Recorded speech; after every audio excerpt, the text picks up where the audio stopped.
Ayush medical welfare foundation तथा advanced homeopathic medical research society के अध्यक्ष डॉक्टर ए.के. द्विवेदी ने एक गरिमामय सेमिनार आयोजित किया। यह आयोजन इंदौर के अमलतास होटल में आयोजित किया गया, जिसमें मुख्य अतिथि के तौर पर सांसद शंकर लालवानी मौजूद रहे। अप्लास्टिक एनीमिया अवेयरनेस डे के अवसर पर रक्त जनित बीमारी aplastic anaemia, sickle cell anaemia एवं थैलेसीमिया हेतु राष्ट्रीय होम्योपैथिक की जानकारी साझा की गई। सेमिनार में अप्लास्टिक एनीमिया बीमारी से निजात पा चुके बिहार के चंपारण निवासी मसीहा आजम ने सेमिनार में अपना अनुभव साझा किया। 64 वर्ष उम्र के सेवानिवृत्त शिक्षक जिन्हें कार्डिक प्रॉब्लम थी, मसीहा आजम ने बताया किस तरह उन्होंने डॉक्टर द्विवेदी से मिलने और उनका इलाज लेने के बाद अप्लास्टिक एनीमिया से पूरी तरह निजात पा ली है। वहीं इस सेमिनार में बड़ी संख्या में डॉक्टर, समाज सेवी एवं राजनेता मौजूद रहे। और प्लास्टिक एनीमिया को लेकर जन जागरण अभियान भी करते हैं। अभी कुछ दिन पहले ही हमने एक रथ चलाया था जो कि जन जागरण को लेकर था कि किस प्रकार प्लास्टिक एनीमिया को हम होम्योपैथिक के माध्यम से दूर कर सकते हैं।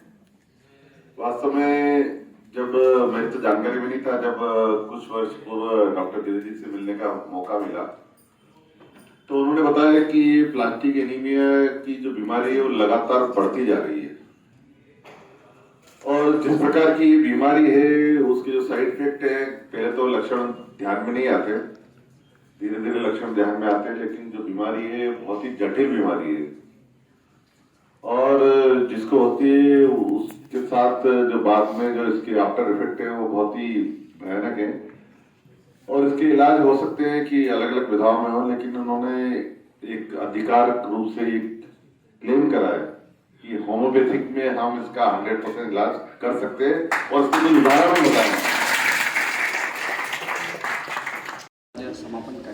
आज अप्लास्टिक एनीमिया अवेयरनेस डे है। इस खास दिवस को हमने बहुत खास तरीके से मनाने का संकल्प लिया है। हमारे पास आज एक पेशेंट आए हैं जो बिहार वेस्ट चंपारण के रहने वाले हैं, मसीहा आजम, जिन्हें 2018 में अप्लास्टिक एनीमिया डायग्नोस हुआ था और 2019 जनवरी में हमारे पास आए थे होम्योपैथी ट्रीटमेंट के लिए। 2019 की जनवरी से लेकर के 2019 के दिसंबर तक आपने होम्योपैथी ट्रीटमेंट लिया। आपका हीमोग्लोबिन बहुत कम रहता था, प्लेटलेट बहुत कम रहता था। 2018 में तो उन्होंने बताया था कि उनको लगभग हर 2 दिन में ब्लड और प्लेटलेट लगाना पड़ता था। जब हमने होम्योपैथी ट्रीटमेंट चालू किया तो उसके बाद उनको केवल एक बार ही ब्लड और प्लेटलेट लगाना पड़ा और वो पूरी तरह से ठीक हो गए दिसंबर 2019 में। उसके बाद भी हमारे कांटेक्ट में बने रहे। 2020 गया, 2021 गया और हम बात कर रहे हैं 4 मार्च 2022 को। वो पूरी तरह से स्वस्थ हैं। वो अपनी बात स्वयं बताएंगे कि अभी उनको कोई ट्रीटमेंट नहीं चल रही है, न एलोपैथी न होम्योपैथी, और अप्लास्टिक एनीमिया संबंधी कोई परेशानी नहीं है, न ब्लड चढ़ाना पड़ रहा है न प्लेटलेट चढ़ाना पड़ रहा है। अब मैं बात करूं अप्लास्टिक एनीमिया होता क्या है। अप्लास्टिक एनीमिया मतलब बोन मैरो डिसऑर्डर्स, जिसमें हमारे ब्लड सेल का फॉर्मेशन बंद हो जाता है। अप्लास्टिक का मतलब ही होता है कि सेल्स का बनना बंद हो जाना। और हमने जब होम्योपैथी ट्रीटमेंट दिया और उसके बाद अगर वो पूरी तरह से नॉर्मल जीवन व्यतीत कर रहे हैं, इसका मतलब कहीं ना कहीं बोन मैरो एक्टिवेट हुआ और उनके शरीर में वापस सेल्स का बनना स्टार्ट हो गया। आज हम इस खास दिवस पे बात करेंगे अप्लास्टिक एनीमिया के बारे में, सिकल सेल एनीमिया के बारे में, थैलासीमिया के बारे में। थैलासीमिया और सिकल सेल एनीमिया ये पैदाइशी जेनेटिक बीमारी होती है जिसका ठीक होना अभी भी चैलेंज बना हुआ है मेडिकल साइंस के सामने। सिकल मतलब होता है हंसिया या आधा चांद। हमारा आरबीसी जो है उस शेप में चेंज हो जाता है, जिसके कारण पेशेंट को हर 15 दिन, 25 दिन में, 28 दिन में ब्लड लगाना पड़ता है। ऐसे ही थैलेसीमिया में भी उनको एक नियमित अंतराल के बाद ब्लड लगाना पड़ता है। सिकल सेल एनीमिया के लिए हमने एक ऐसा स्पीकर चुना है जो मेडिकल स्टूडेंट भी है और सिकल सेल एनीमिया से पीड़ित भी है। वो सिकल सेल एनीमिया पे बात करेगी। वो स्वयं सिकल सेल एनीमिया के पेशेंट है, पीड़ित है, और उसका भाई भी सिकल सेल एनीमिया से पीड़ित है। तो ऐसी जटिल बीमारियाँ जो किसी भी चिकित्सा प्रणाली के लिए आज भी चैलेंज बनी हुई है, इतना साइंस ने एडवांसमेंट किया है, उस पर बहुत ज़्यादा कार्य करने की आवश्यकता है और उसका बीड़ा मैंने उठाया है। मैं पिछले 5 दिनों से पूरे शहर में एनीमिया अवेयरनेस के लिए रथ चला रहा था। इस रथ के दौरान हमने यहाँ की स्वस्थ महिलाओं का अलग अलग एरिया में रहने वाली स्वस्थ महिलाओं का 100 महिलाओं का हीमोग्लोबिन जांच कराया। बहुत ही चौंकाने वाली बात सामने आई, 100 महिलाओं में से 48 महिलाओं का हीमोग्लोबिन कम आया, जिसमें 11 ग्राम हीमोग्लोबिन आया 22 महिलाओं का, 11% 22 महिलाओं का हीमोग्लोबिन आया, और 26 महिलाओं का हीमोग्लोबिन 10 ग्राम से कम आया। 10 ग्राम % से भी कम 26 महिलाओं का हीमोग्लोबिन है, और उनको इस बात की खबर ही नहीं है। और चौंकाने वाली बात आई कि 3 महिलाओं का तो 6 ग्राम हीमोग्लोबिन आया। सोचिए 6 ग्राम हीमोग्लोबिन, कहाँ नॉर्मल 12 से 14 ग्राम होना चाहिए। 6 ग्राम में भी वो घर के काम कर रही होगी, अपने बच्चों को संभाल रही होगी, पति को संभाल रही होगी।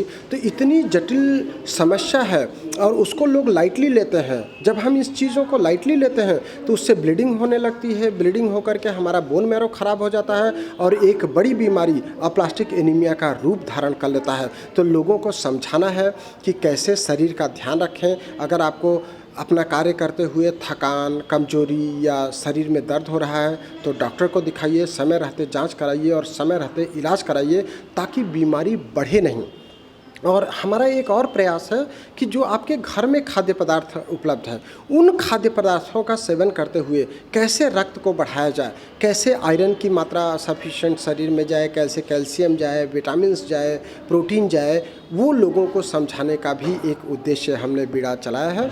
तो आज अप्लास्टिक एनीमिया अवेयरनेस डे पे हम रथ का समापन भी कर रहे हैं और एक साइंटिफिक सेमिनार का आयोजन किया है, जिसमें हम खान पान के बारे में अलग सेशन रखा है, अप्लास्टिक एनीमिया पर, सिकल सेल एनीमिया और बोन मैरो डिसऑर्डर्स पर भी सेशन रखा हुआ है।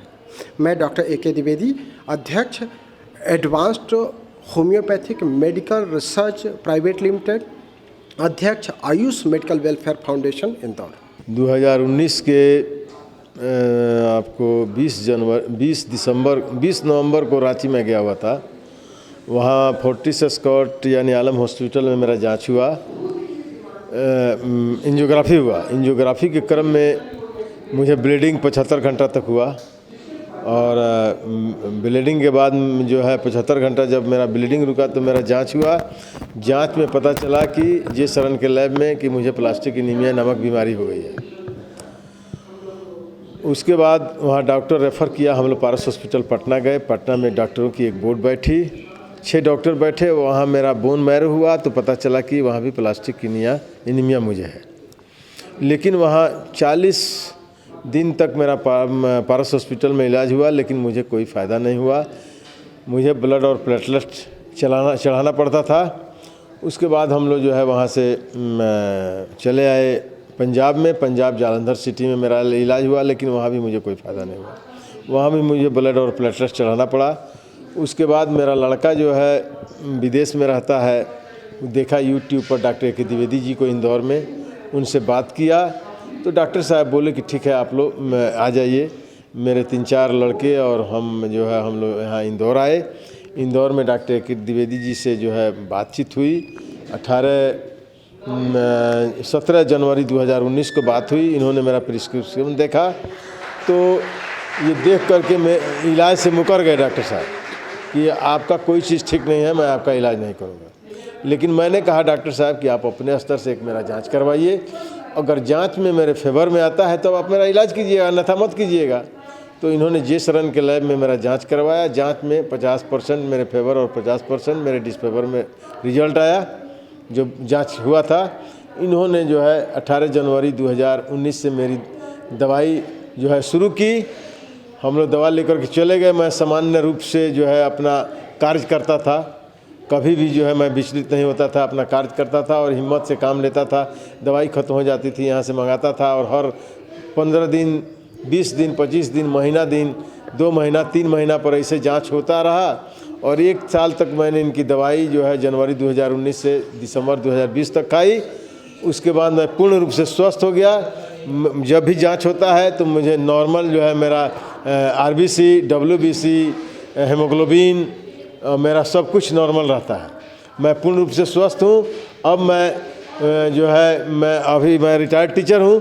मैं जब कार्यरत था तब भी काम करता था। अभी मैं बच्चों को जो है 8 से 10 घंटे तक जो जब आप तकलीफ आपको ज़्यादा थी और अब डॉक्टर साहब के इलाज के बाद आपको किस तरीके से क्या महसूस? मैं पहले जो मैं बीमारी से पहले जैसा मैं था उससे भी अच्छा मैं अपने को महसूस करता हूँ अभी मैं, और उससे ज़्यादा काम करता हूँ। मैं सुबह 5 बजे से लेकर के 10 बजे रात तक मेरा रूटीन है काम करने का, पढ़ाने का, खाने का, मार्केटिंग का, सब कुछ मैं करता हूँ। मैं पूर्ण रूप से स्वस्थ हूँ, अब मुझे कोई परेशानी नहीं। कितने पेशेंट आपने डॉक्टर साहब के पास मैं लगभग 500 लोगों को भेज चुका हूँ, अन्य अन्य बीमारियों के लिए, प्लास्टिक एनीमिया की बीमारी के लिए। हाँ भेजे हैं, लेकिन बहुत लोगों का यहाँ आने के बाद जो है अक्सर लोगों का ठीक हो गया है। और अभी भी मेरे साथ 3-4 मरीज आए हुए हैं जिनका इलाज मैंने अभी डॉक्टर साहब के यहाँ करवाया है। और मैं बराबर जो है मरीजों को डॉक्टर साहब से बात कराता हूँ। डॉक्टर साहब मेरी बात को बहुत जो है तुरंत संज्ञान में लेते हैं, मरीजों से बात करते हैं, उनका रिपोर्ट भेजवाता हूँ, रिपोर्ट देखते हैं और तुरंत डॉक्टर साहब दवाई जो है व्हाट्सएप पर लिखते हैं। दवाई हम लोग वहाँ ख़रीद लेते हैं अपने ज़िला में होम्योपैथ की दुकान से, और लोग खाता है। हमारी बीवी को जो है मैं आपको पेशाब में इन्फेक्शन हो गया था, 2.5 लाख रुपया खर्चा हुआ, चारों तरफ में डॉक्टर को दिखाया गया, दिल्ली से लेकर के पटना, आपको बनारस, कानपुर, लखनऊ, सब गोरखपुर में ठीक नहीं हुआ। इनके 1500-1600 की दवाई से 4 महीना के अंदर जो है हमारे वाइफ का जो है पेशाब का इन्फेक्शन खत्म हो गया। मैं मसीहा आजम, वेस्ट चंपारण, बिहार का रहने वाला हूँ। Bureau report.